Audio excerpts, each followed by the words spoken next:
Donald Trump ने भारत पर 25% से ज्यादा टैरिफ लगाने की धमकी दी है। उनका लेटेस्ट बयान है जिसमें उन्होंने कहा है कि भारत एक डेड इकोनॉमी है, यानी कि भारत एक बर्बाद अर्थव्यवस्था है।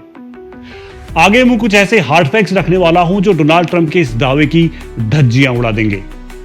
भारत अभी जापान को पीछे छोड़कर दुनिया की चौथी सबसे बड़ी अर्थव्यवस्था बना है। क्या यह डेड इकोनॉमी की निशानी है? डोनाल्ड ट्रंप को मैं यह भी बता दूं कि कुछ सालों में भारत जर्मनी से आगे निकल जाएगा और दुनिया की तीसरी सबसे बड़ी अर्थव्यवस्था बन जाएगा। आईएमएफ की लेटेस्ट रिपोर्ट है कि भारत इस साल बड़ी इकोनॉमी में सबसे तेजी से बढ़ने वाली इकोनॉमी रहने वाला है। भारत की जीडीपी 6.4% ग्रोथ रेट के साथ बढ़ने वाली है। वहीं अमेरिका की ग्रोथ रेट केवल 1.9% प्रोजेक्ट की गई है। चीन की जीडीपी 4.8% रहने वाली है। अब डेड इकोनॉमी किसकी है यह आप खुद समझ सकते हैं। भारत का इन्फ्लेशन रेट यानी कि महंगाई दर 2.82% है, जबकि वही अमेरिका की 3.4% है। अब ट्रंप को लगता है कि 3.4% 2.82% से कम है तो अमेरिका का भगवान ही मालिक है।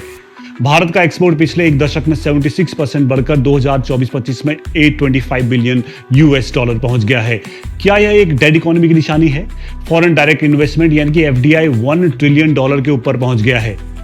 अब कोई ट्रंप को यह जाकर बताए कि क्या फॉरेन इन्वेस्टर्स एक डेड इकोनॉमी में पैसा लगाते हैं?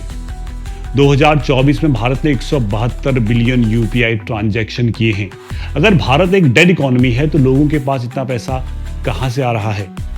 भारत आज 65% डिफेंस का प्रोडक्शन खुद करता है और कुछ सालों में यह बढ़कर 85% तक पहुंच सकता है।